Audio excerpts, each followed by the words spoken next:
Gracias a todos por venir. Estamos aquí para celebrar esta unión de amor y compromiso. Ellos son como esa imagen bien definida que veo en el Blu-ray que me gané cuando pasé la tarjeta de crédito del VOD. Son como esas historias románticas que veo ahí en ese Blu-ray. Miren, por tan solo 500 bolos. Era impresionante. Deja que todos sepan que ganaste. Son 200 Blu-ray y uno te puede tocar a ti. ¿Qué esperas?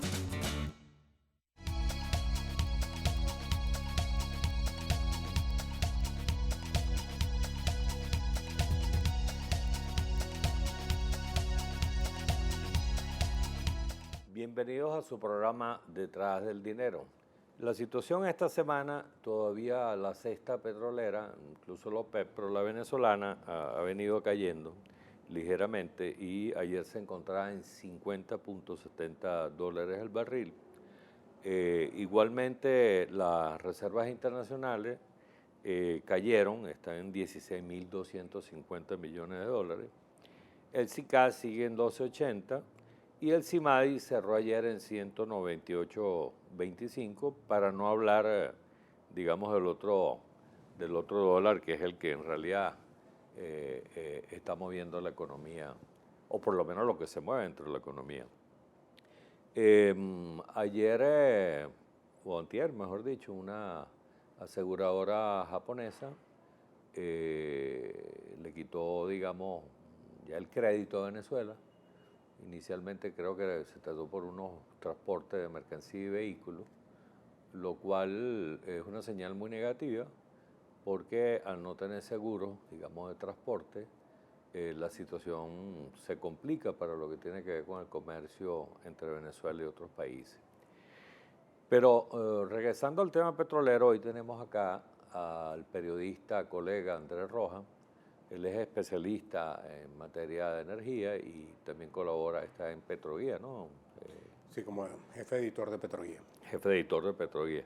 Queríamos consultar contigo, bueno, primero porque las divisas que le ingresan al país, el 96% la constituye básicamente petróleo. Pues. Por lo tanto, cualquier fluctuación en ese mercado afecta directamente a nuestros ingresos. O sea que pasamos de más de 100 a lo que estamos hoy, pues 50 y tanto. Además de lo que tiene que invertir PDVSA para hacer estas mezclas con otros crudos más ligeros, ¿verdad? Correcto. Con menos azufre. ¿Cómo ves la situación en este momento a nivel del mercado petrolero y si tú crees que esto pueda cambiar a corto o mediano plazo? Mira, hoy tenemos una noticia que, digamos, desde el punto de vista de la paz es muy buena, que es la firma del acuerdo para el control nuclear de Irán. Y ya los precios del petróleo, digamos, han dado una muestra de señal a la baja, porque si bien eso no es un acuerdo que implica que mañana se van a levantar las sanciones y que obviamente le permitirían a Irán volver a colocar parte de ese petróleo, sobre todo en el mercado europeo, ya es una señal de que si Irán cumple con ese acuerdo nuclear, estamos hablando, las estimaciones, digamos, más conservadoras hablan de que estaríamos hablando de un incremento en los volúmenes de crudo, de petróleo, de 500.000 barriles diarios. Y podría llegar a 1 millón de barriles, dependiendo de si Irán se decide abrir de una manera mucho más activa a la inversión extranjera y pueden venir capitales de empresas norteamericanas, europeas en el sector petrolero iraní. Entonces, en ese sentido, es interesante y, digamos, de cumplirse ese acuerdo, sobre todo para que Irán demuestre a la comunidad internacional que el uso de la energía nuclear es con fines netamente pacíficos, estaríamos hablando de un mercado petrolero con una sobreoferta, donde no veríamos una caída en los precios del petróleo tan brusca como la que vimos a principios de año, pero sí sería difícil que el precio se recupere por encima de 60 o 70 dólares por barril. Entonces estaríamos hablando de un precio del petróleo entre 50 y 60 dólares por barril, los crudos de referencia internacional, que eso para la cesta venezolana es colocarse en 45. Pues. Entonces, para el gobierno no es tan buena noticia ese acuerdo de paz, pero bueno, obviamente uno está en un contexto internacional. Claro. Además, ya el mercado estaba siendo abastecido, ¿no? El mercado europeo y Estados Unidos con el llamado fracking. Además, Colombia informó en estos días que ya había alcanzado 1 millón de barriles diarios también. Y si a eso le agregamos el conflicto que ahorita hay con Guyana por el descubrimiento de pozos en un área de reclamación con Venezuela, a través de ExxonMobil, pues vemos que hay mucha más y va a haber más oferta en el mercado. Sí, sí, fíjate que el informe más reciente de la OPEP habla, digamos, asumiendo que la cuota de la OPEP son 30 millones de barriles diarios, estamos hablando, dependiendo de cuál fuera la fuente, pero estamos hablando que estaría una oferta que está por encima de 1 billón de barriles, eso sin contar Irán. En el caso europeo había el elemento interesante para el sector petrolero que a raíz del accidente nuclear que hubo en Japón ha habido como un repliegue en la inversión por parte de los países europeos en energía nuclear. El caso de Colombia, tú lo mencionabas, es verdad, alcanzó 1 millón de barriles diarios, pero hay mucha incertidumbre por el tema de las nuevas inversiones que se necesiten hacer, si finalmente le renuevan o no le renuevan la permanencia en el campo Rubiales a Pacífico Rubiales, los propios descubrimientos y las reservas que hay, y digamos un precio bajo a algunos productores de ese fracking, de ese petróleo en lutitas, en esquisto, como quiera que se llame, o el shale oil, ponen en dudas un poco que Estados Unidos pueda seguir creciendo, ¿no? O sea, creo que el elemento Irán, que lo tenemos apenas hace unas horas con el anuncio hecho desde Europa y ya y la locución que hizo el presidente Barack Obama, pone mucha incertidumbre sobre cómo se van a comportar los precios y hacia dónde apostarían los capitales en inversión, es decir, si van a irse hacia Irán, hacia el Medio Oriente, qué rol va a jugar Venezuela y cómo quedan todos estos productores no PEP. Ahora, he leído de que en el caso del esquisto, del fracking, Estados Unidos ha venido, o las compañías han venido reduciendo los costos por aquello de la economía de escala y porque también las inversiones iniciales se hicieron. Hay una inversión, digamos, de explotación y de mantenimiento, pero incluso creo que fue Shell hace unos cuantos meses, dijo que perfectamente podían mantenerse con unos 28, 29 dólares el fracking, me parece. Sí, primero que son múltiples compañías. Yo creo que eso hace que el riesgo se diversifique. Entonces, hay compañías que les ha ido bien y hay compañías que no les ha ido tan bien con la caída en el precio del petróleo. Yo creo que eso hay que verlo, no como que es un comportamiento. Es decir, creo que a diferencia de en el pasado, aquí no estamos hablando de grandes compañías que están metidas en el negocio, sino de pequeñas y medianas compañías. Muchas de ellas tienen estructuras de costo muy bajos y les permiten seguir y aguantar y hay elementos de innovación. Hay otras donde a lo mejor tienen una estructura de costos un poco mayor y digamos depende mucho. Pero el hecho que sean múltiples compañías que estén participando en esta actividad es lo que ha permitido de que pueda tener como más permanencia en el tiempo. En el pasado eso no era así, es decir, el sector petrolero era un sector muy intensivo en capital, necesitaba mucho dinero, teníamos a grandes compañías participando, entonces ese no es el caso. Lo que pasa también es que, digamos, está el hecho de cuánto tiempo puede permanecer, es decir, para una compañía de repente puede ser viable permanecer por un buen tiempo a precios bajos. Es decir, pero hay compañías donde no tienen el músculo para aguantar tanto tiempo. Entonces, ahí habría que ver cómo sigue el comportamiento y qué va a pasar. Yo creo que la entrada de Irán va a ser clave. Es decir, si realmente Irán empieza a dar señales de confianza a la comunidad internacional, que su uso de energía nuclear es netamente pacífico y que hay una apertura para poder incrementar producción, creo que va a ser interesante y a lo mejor podríamos ver un Irán en la misma estrategia de Arabia Saudita, de aumentando producción porque les resulta bastante bajo sus costos y, digamos, teniendo una mayor presencia. Es decir, yo creo que Irán podría volver a jugar el rol de peso que en este momento tiene dentro de la OPEP y fuera de la OPEP, que en este momento tiene Arabia Saudita. Y en ese contexto, Andrés, ¿cómo se ubica Venezuela? Porque no siempre hay cifras que uno pueda apreciar de cuál es el volumen de producción real de Venezuela y el volumen de consumo interno y lo que realmente se está exportando. Mira, por lo menos hay una cifra, las cifras de producción, digamos, las que reporta el gobierno, por lo menos hasta mayo. Hay como un ligero incremento en la producción, por lo menos en las cifras de producción que reporta el Ministerio de Petróleo y Minería a la OPEP. Ellos no dieron la cifra de junio, no sabemos cómo se habrán comportado, pero digamos, esa es la cifra que tenemos. Lo que uno conversa... ¿2 millones y tanto? No, estamos hablando de 2 millones, casi 2.800.000 barriles diarios. Te estoy hablando del oficial, obviamente Sí. ahí hay siempre una diferencia con respecto a lo que dice la Agencia Internacional de Energía. Esa cifra, digamos, lo que uno conversa con empresas internacionales es que jamás ni nunca esos crecimientos son como los que deberían tenerse de acuerdo a lo que es el plan de siembra petrolera de llegar a 6 millones de barriles para el año 2019. Pero en todo caso es un ligero incremento y uno pareciera ver como que hay un cambio de seña en lo que ha sido en el pasado la política petrolera, es decir, darle prioridad al tema de los incrementos de producción. Lo que pasa es que ahí hay que resolver muchos asuntos. El tema cambiario, no hay una definición clara todavía de si todas las inversiones se van a canalizar por el dólar CIMADI. Es decir, todavía hay gastos que están soportando las empresas petroleras donde les resulta enormemente costoso seguirse por las tasas oficiales de 6.30 o de 12. Todavía hay temas asociados a la cuestión de dividendo. El tema de seguridad es un asunto prioritario porque hay robos y asaltos que han ocurrido en los campos petroleros. El tema de la mejora en la viabilidad para poder sacar ese crudo. Es decir, hay unos asuntos que hay que resolver. El mercado interno, PDVSA le está dando prioridad a todo lo que son sus proyectos de gas.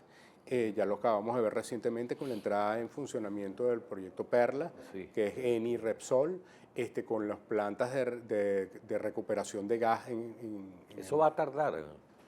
No, Perla. no, porque ya en el caso de Perla ya estamos hablando de 150 millones de barriles de pies cúbicos que entraron en funcionamiento. Eso está en manos totalmente de Eni Repsol y el plan es llegar a 450 millones este año. Es decir, estamos hablando, ya eso está permitiendo, por ejemplo, que hayamos tenido que suspender ya las importaciones de gas de Colombia. Claro, ahora se supone que nos tocaría a nosotros...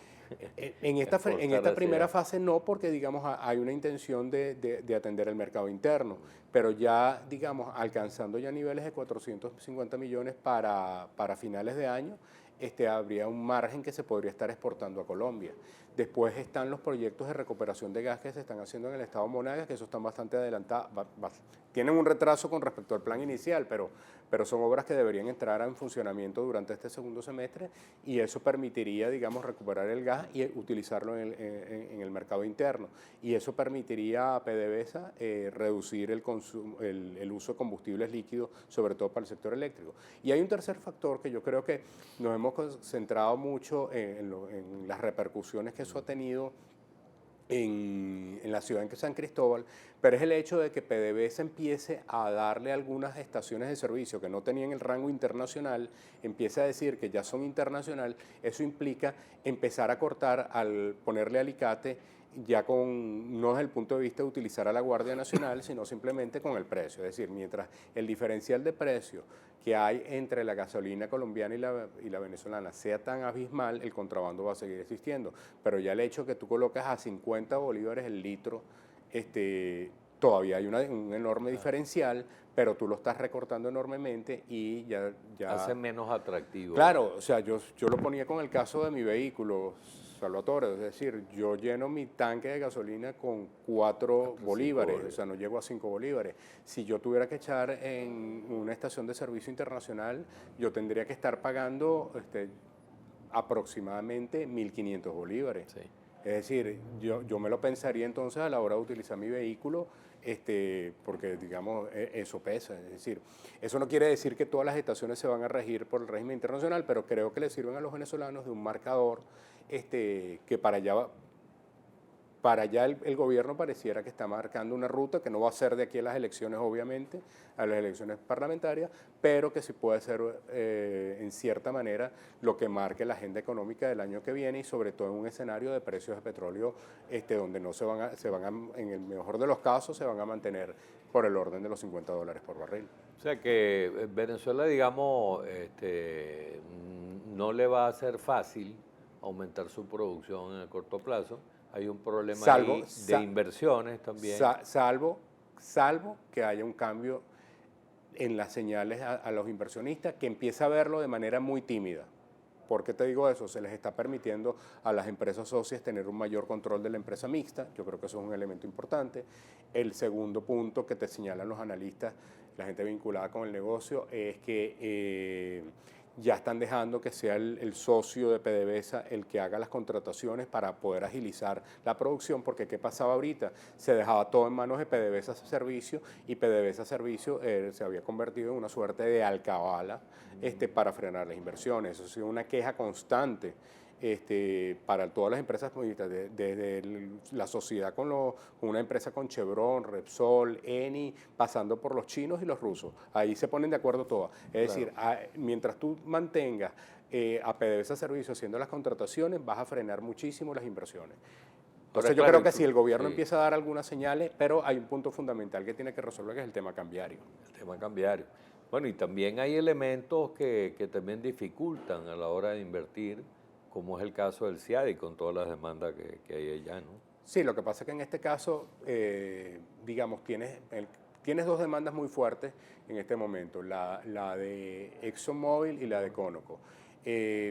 Hasta ahora, digamos, no se ha producido un fallo definitivo en el caso de Conoco, simplemente, pero parecieran indicar que van a ser adversas para PDVSA, y en el caso de Exxon, digamos, hay todavía unos temas de pagos por resolver, pero digamos, cada vez que el país, en este caso PDVSA, digamos, decide objetar alguna decisión, tú generas como un retraso en el pago, ¿no?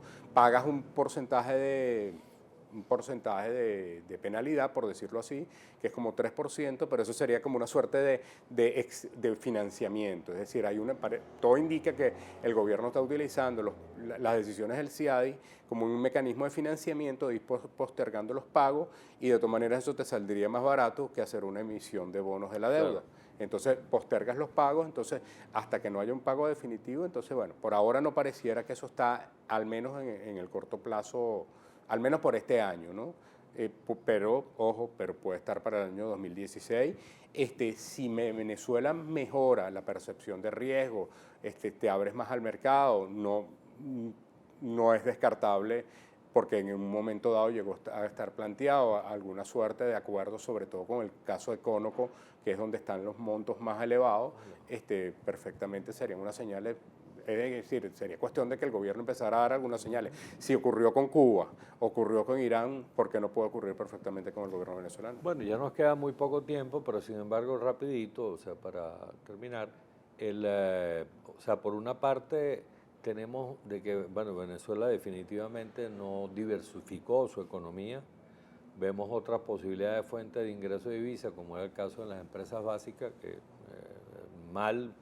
están abasteciendo al mercado interno incluso, y no hablemos de la producción de cemento que Venezuela llegó a exportar y ahorita estamos en una situación bastante compleja.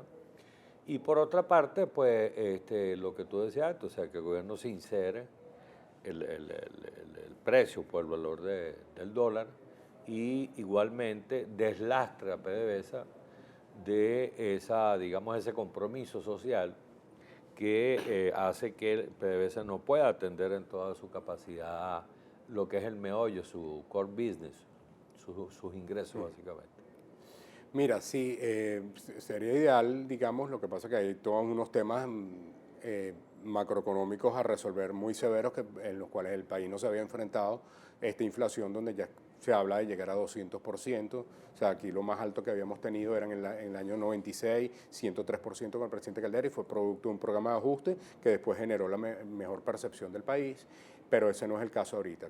Aquí hay unos temas que hay que resolver.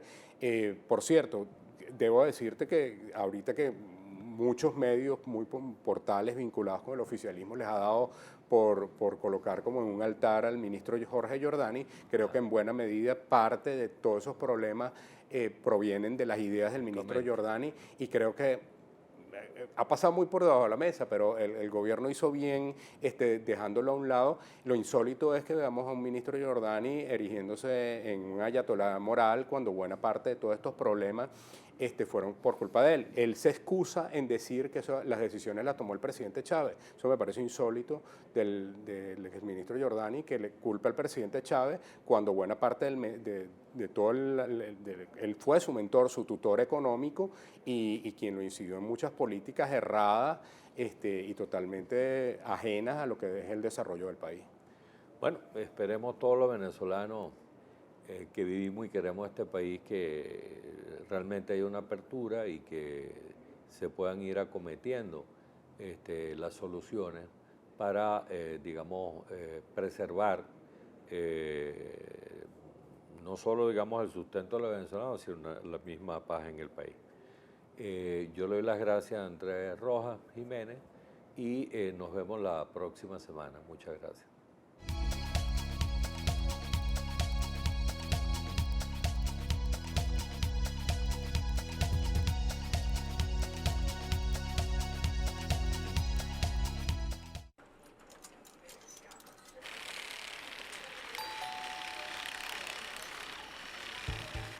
Invierte más para ganar más. Incrementa y mantén el saldo de tu cuenta corriente remunerada BOD y disfruta de un mayor rendimiento para tu dinero.